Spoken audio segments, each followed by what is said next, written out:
De-patriarchy, your spirituality. Hi, my name is Britt Hartley. I'm an atheist spiritual director who goes by No Nonsense Spirituality online.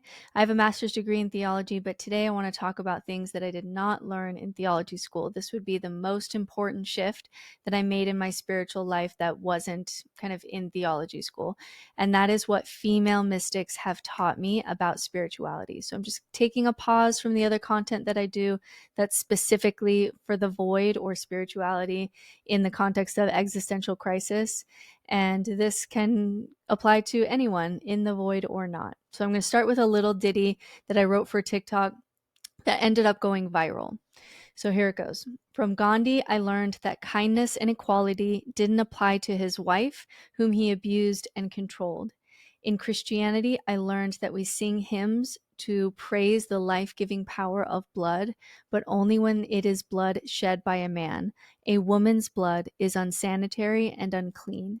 The Buddha taught me about the Enlightenment, but that women are roadblocks to transcendence.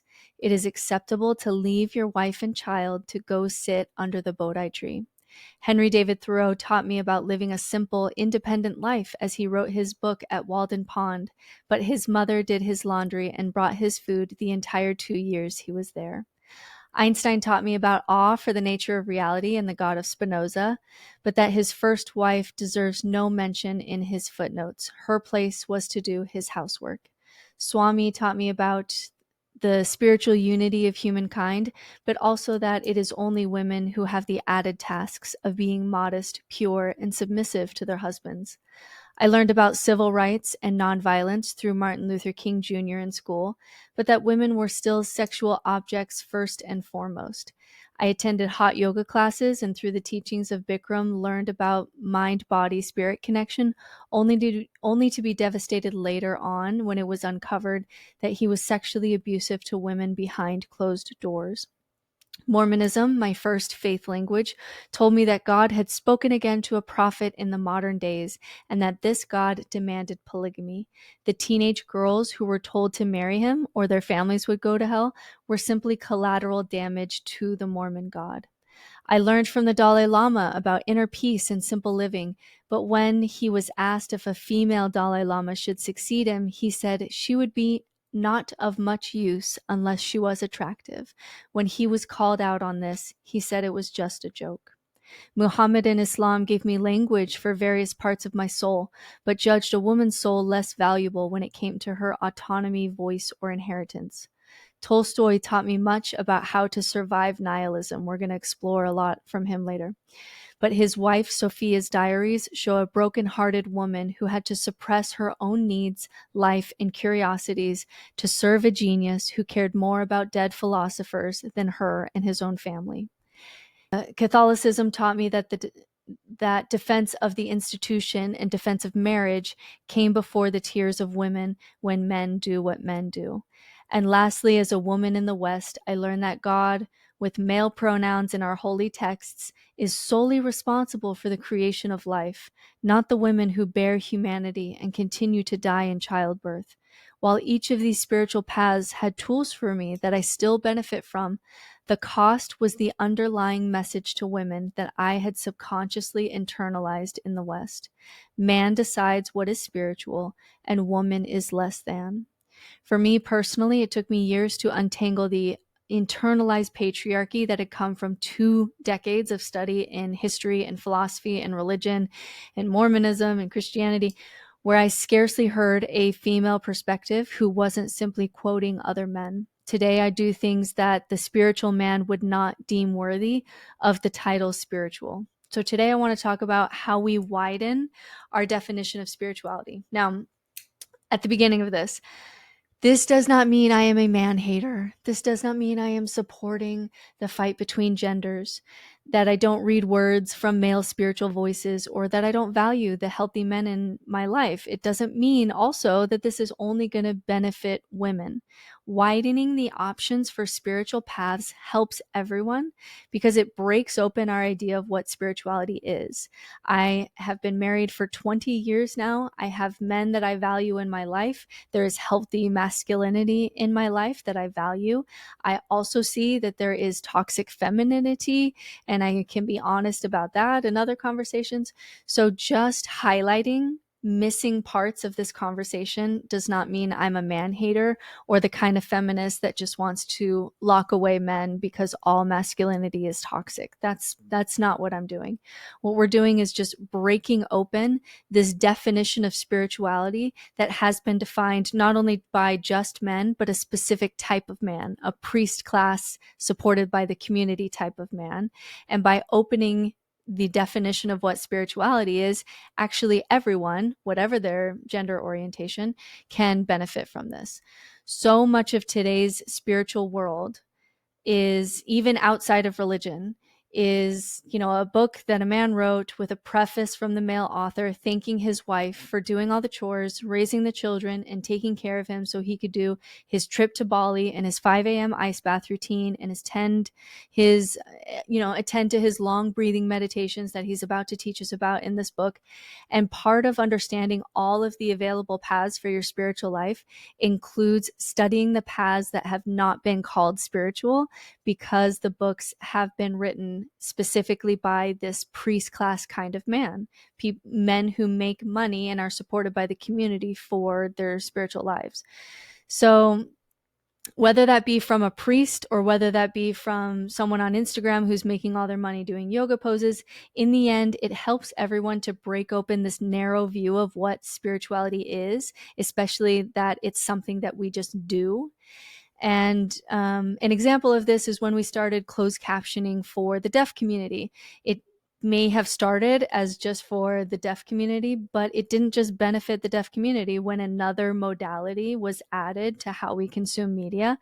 And now many people like myself, I don't watch any social media clips or any TVs or movies without subtitles. It helped me too, even though I'm not deaf.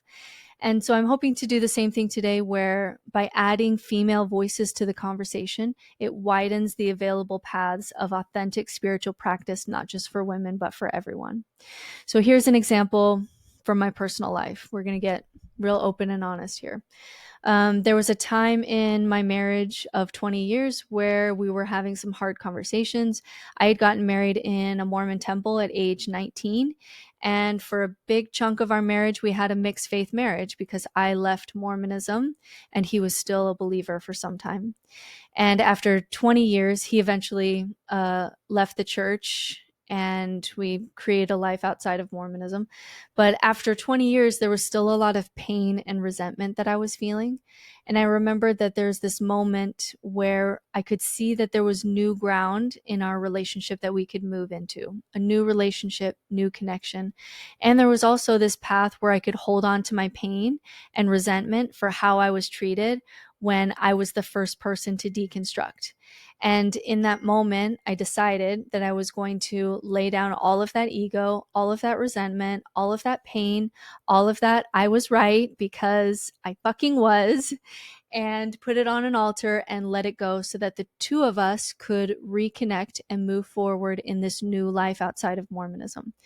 And it felt like an enlightenment experience. It felt like one of the most intense loving kindness meditations I had ever done. It felt like a very powerful ego dissolving meditation where I could hold myself and my wounds and my inner child and his inner child and his wounds and his fears and the reason that he was reacting the way that he did. And I could hold both of them in this space that was big enough for both of us. And this wasn't done on vacation in Bali on a mat. This was done with another person, a person who had hurt me, with laundry in the corner and a kid walking to the bathroom upstairs that I'm listening to in the middle of life. And when I was reflecting on this experience, because it was actually a very powerful experience, I wondered why it didn't have a name. It was a form of atonement. I was laying myself on an altar of all the pain in the relationship that was in my very body. And it was a form of enlightenment because I chose love over ego in a way that was hard and yet so expansive and so meaningful, where I could see all of it and have compassion for all of it, even though I was the one who was also experiencing so much hurt that relationship. But there was no word for that experience. We don't have a word in our language for the kind of enlightenment that happens as a result of ego work done in relationship. There are combinations of words that some people have explored, but there's no hymn to praise it. There's no podcast asking about my experience, like when Eckhart Tolle sat on a bench by himself and became enlightened. It was done under the light of the moon with no one watching. And I realized that there was no word for this particular kind of enlightenment, even though we have many words for different kinds of enlightenment. We didn't have a specific word for enlightenment within, or ego death within, a relationship, because women weren't the ones writing scripture. Women didn't write the meditations that are done in 2-hour sessions by yourself. And women aren't prophets, and women aren't gods. And if they were, there probably would be a word for what I had just experienced, as there are so many other words for different kinds of enlightenment experiences.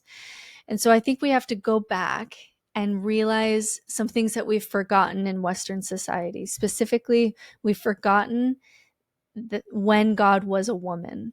So in pre-agricultural societies, the survival and well-being of the community was intimately tied to nature, and the worship of female deities associated with fertility and the nurturing aspects of life prevailed. So the earth was often personified as a mother goddess and was revered for her life-sustaining qualities. But the interesting thing is that female deities were not just limited to their ability to carry life, they also had an association to wisdom, and particularly language. So we have Athena in Greek mythology as the goddess of wisdom and the patron of the activities of peacetime. We have Saraswati, represents not just knowledge, but music, arts, wisdom, and learning in Hinduism. She's often depicted holding a book, symbolizing her association with language. Bridget in Celtic mythology is one of my personal favorites. She's a goddess associated with poetry and healing. In her role as a poetess, she is connected to language and inspiration and the development of the spoken word, which just anecdotally doesn't seem strange. A 4-year-old girl usually is a little bit more developed in language than a 4-year-old boy. Pele is the goddess of volcanoes, but also of medicinal springs and healing waters. Isis in Egyptian mythology is associated with magic, healing, resurrection, and protection. Matriarchy was not flipped patriarchy. The goddess was not a version of today's god with just different genitalia. She was a different being altogether, in a pantheon usually, or a community of other gods. And that's what reflected our lives then. We were far more communal and dependent on one another for wisdom and connection, and where the ability to contribute to the well-being of your tribe is the thing that gave you value. Now, what happens with the advent of agriculture, and in some perspectives, this is the greatest thing that happened to humankind. From some perspectives, it's the worst thing that's ever happened to us. There's this significant shift in social structures. So men start to take on roles related to plowing and herding and providing protection for settled communities, increasing their value to the society. And then crops and parcels of land began to be claimed as ownership, as being owned, along with the women and children on that land. And so this is a shift in labor dynamics, combined with the importance of a surplus of food stores, which then lends to the development of a male priest class supported by the surplus, which contributed to the rise of patriarchal systems all around the world. God changed from female and plural and connection to nature to then male. And these male deities symbolized power, authority, hierarchy, and promised protection, especially as a reward for sacrifice or correct behavior. So these male deities demanded land, fought battles with other gods of other peoples for dominance, something that the female deities were not so interested in. So eventually, the male deities even took over the act of creation itself, single-handedly creating the world and everything in it, discounting the entire class of women who put their bodies on altars to create life right in front of us. And it's almost strange to think about a singular man creating life itself without woman. Woman now came from man instead of man coming from the womb of the woman.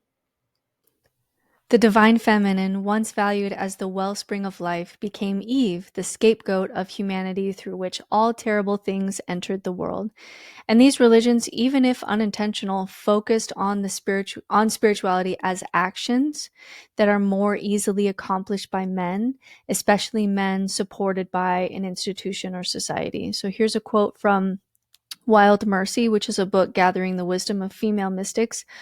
Most of the spiritual men, there's a quote, most of the spiritual books that have influenced us were written by men in societies where women were not included. You've been programmed by a lot of dead men who had no idea what it is like to be a woman. Women are learning to resacralize our ordinary embodied experience. We are no longer waiting for invitations from men's ancient elite clubs. We do not believe true spiritual experience is limited to these privileged spaces. Instead, we find the face of the Holy One in the faces of our babies and our lovers, our elders and our coworkers, the dirty dishes, and the quiet, deep quiet that falls over our homes when everyone else is sleeping and we stand at the window looking at the moon. So what does this mean for our spiritual life? Internalized devaluing for anyone who didn't fit the box of what was called spirituality. And so a usual question that I may ask in spiritual direction is, how do you experience spirituality? Do you have a practice in your life? And a common response, particularly from women, is, I don't have a contemplative practice or a spiritual life. I know I should meditate, but my kids are way too loud. I can never do it. I'm so inflexible. I can't even sit on a mat. Sometimes I go to a local church, but I'm not consistent at it. I'm so busy. I don't have a spiritual practice at all. And what this usually implies is that this person has a very narrow sense of what a contemplative practice is, often caused by just being raised in patriarchal religion or society. In patriarchal religions, the rites and rituals of spiritual observance are moderated by a priest class. And so it requires scripture study, prayer, ordinances, tithing, long periods of meditation, pilgrimage, and various other actions and hoops to jump through provided by the priestly class as the authority. And what that means is that many people of all gender expressions that I meet in coaching conclude that they are not spiritual at all, or they are bad at spirituality because they don't do those things. And so we can all learn from the whispers of female mystics who modeled that spirituality is on the move in life itself, rather than separated through priesthood, pomp, and circumstance. When I really paid attention to my own experience, paid attention to my own body, when do I suffer less and feel connected more, a different kind of spirituality emerged. A text chain with my girlfriends fills my cup with the insight hard earned by the women in my life in the way that scripture and church never had. It is scripture to me.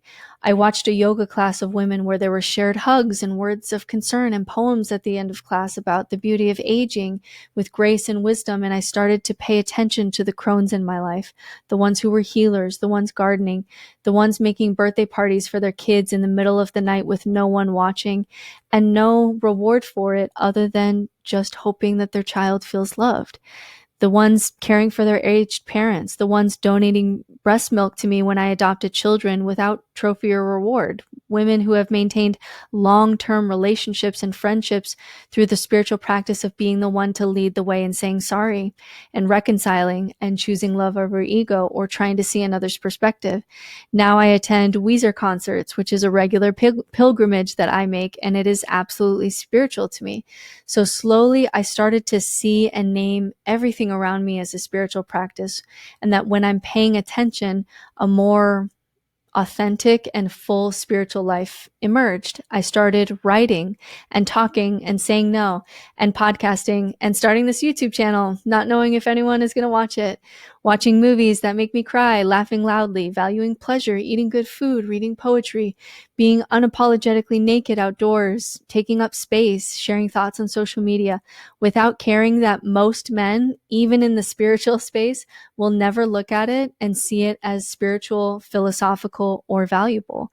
There is now no separation between my regular life and my spiritual life. It's not something that I do. It's just an awareness in the life that I'm already in. And so what I learned from female mystics is that spirituality is not a separate action from your life. Ideas can be powerful, shared over a coffee in conversational language. Books can be beautiful, even if children can read them too. Ritual can be sacred, even when they are just household routines. A contemplation practice can be found walking the dog and listening to your favorite podcast. Awe can be experienced in tiny moments, such as when a child draws a stick figure of the two of you holding hands, something my son is doing next to me as I record this, as he colors next to me while I'm speaking. Liturgical calendars can revolve around the birthdays and anniversaries of people for whom we feel drawn to celebrate. Sacrament can be the gift of sourdough bread to a neighbor from a starter that we got at a farmer's market. Art can flow from us even when it is not revered in museums. Enlightenment can be paying attention to the quality of experience even while doing the dishes. Revelation can be that intuitive friend that sends a text asking if you are doing okay. Scripture can be a movie quote that stops you in your tracks, leaving you forever changed. And divinity can be found in the most ordinary of places. When life and spirituality are so enmeshed, one could not separate them. The generosity of the sacred feminine is that it does not discriminate based on genitalia when it comes to her message that it is your inherent right to walk your own sacred path through life. She, unlike the Old Testament God, is not a jealous God. It is a message to all. So that was a sermon that I gave at UU, which is just a small portion of a longer course that I do on how to examine, maybe internalize patriarchy, no matter your gender expression, by just growing up in the West, if you have lived in the West. And maybe if we can see a way that you actually are spiritual, ways that you do feel connected, ways that you do fill your cup, that maybe you've never been given permission to call spiritual before. So if this was interesting to you at all, check out my website, nononsensespirituality.com, and I do a full course on this so that you can explore that. But hopefully you found something in it that was meaningful to you. It was certainly a big shift for me. I had a lot of pressure for many years, especially as someone working in spirituality. I felt like I had to always be meditating, and I had to look a certain way, and I had to wear certain brands of clothing. And there's a pressure still of spirituality as doing, particularly when there's still money behind everything in spirituality. So, even something like breathing exercises or doing an ice bath, it's like, okay, now I got to buy an ice bath and I got to buy a sauna so that I can level up my consciousness. And you don't need to do any of that. It was so freeing when I let go of the list of what I thought you should do to be a spiritual person. And I just paid attention to the ways that I wake up and feel connected, and then started building my life around those things. Even now, as a full-time worker as a spiritual director who helps and coaches others, my most regular meditation is the one breath that I take when my kids are getting off, right before my kids are getting off the bus, to prepare myself to receive kind of the emotional onslaught that I'm just about to get. And that is my most regular meditation. And so I don't do the full list of the things that we have called spiritual. I'm simply awake when I'm taking a shower, and I'm awake when I am talking with someone else and really listening and really trying to understand their worldview. And I'm awake when I'm on a walk with my dog, listening to a podcast. And I'm awake when I'm listening to Weezer in the car. And I'm awake when I do the dishes and I'm just paying attention to the sensation of warmth on my hands. And I find that rather than having these peak experiences of spirituality kind of scattered about my life, when you do get to go on retreat or you do get to have some of those experiences, my spiritual life now, it really looks like just a normal, basic white girl life. But from the inside, I'm awake in more moments than I thought that I could be. I thought that these moments of peak experiences were when you do psychedelics, or when you go on retreat, or when you go out and look at the stars. And I didn't realize that you can have those moments just in the shower whenever you want to wake up to it. So I hope that helps. For more no-nonsense spirituality, subscribe here. Also check out the website, www.nononsensespirituality.com, for courses, coaching opportunities, and more resources.